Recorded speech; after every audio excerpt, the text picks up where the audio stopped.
trip to Coastal Cottage, I've been checking out the amazing coastline. I'll also be taking in the glorious Welsh countryside to find out what makes this food so special. This hidden gem of Pembrokeshire is a feast for the eyes and the palate. Today I'm going to be cooking with two classic Welsh products, cheese and leeks. But before I get into the kitchen, I'm off to explore the stunning beaches. And what better way to do it than with my new favourite hobby. I started riding 6 months ago, so I'm pretty new to it, but I've fallen in love with it. And the great thing about here is that I can ride Barney along the beach. My instructor James has been riding for years. He now teaches all abilities every day on the beach. I've been riding since I was a tiny tot. It's a pony and silver pushchair. Are you out here on the beach riding every day? Every day. Come rain or shine, no such thing as bad weather, only the wrong clothes. I could spend the whole day here with Barney and James, taking in these wonderful sights. The other day when we were on the ride, there's a couple of dolphins Oh, really? coming along the coast here. And there's two dolphins just going side by side. But I need to get shopping for some ingredients.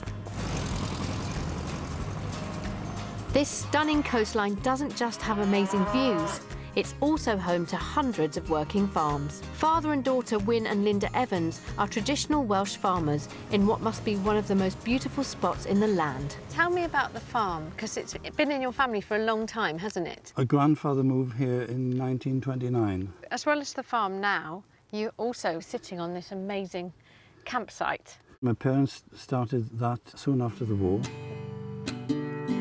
One of the specialities of the Evans family is farmhouse cheese, made by Linda.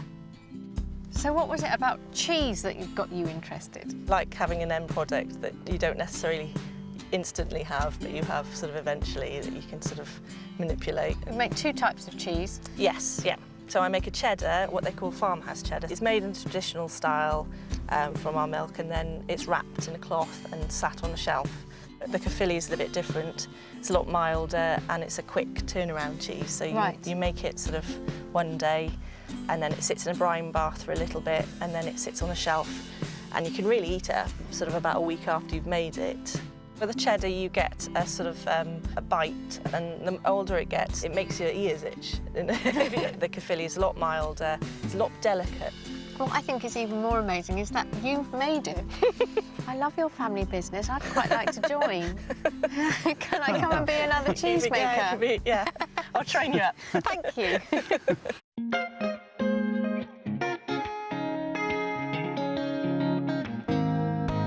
I'm going to make some leek and cheese bites.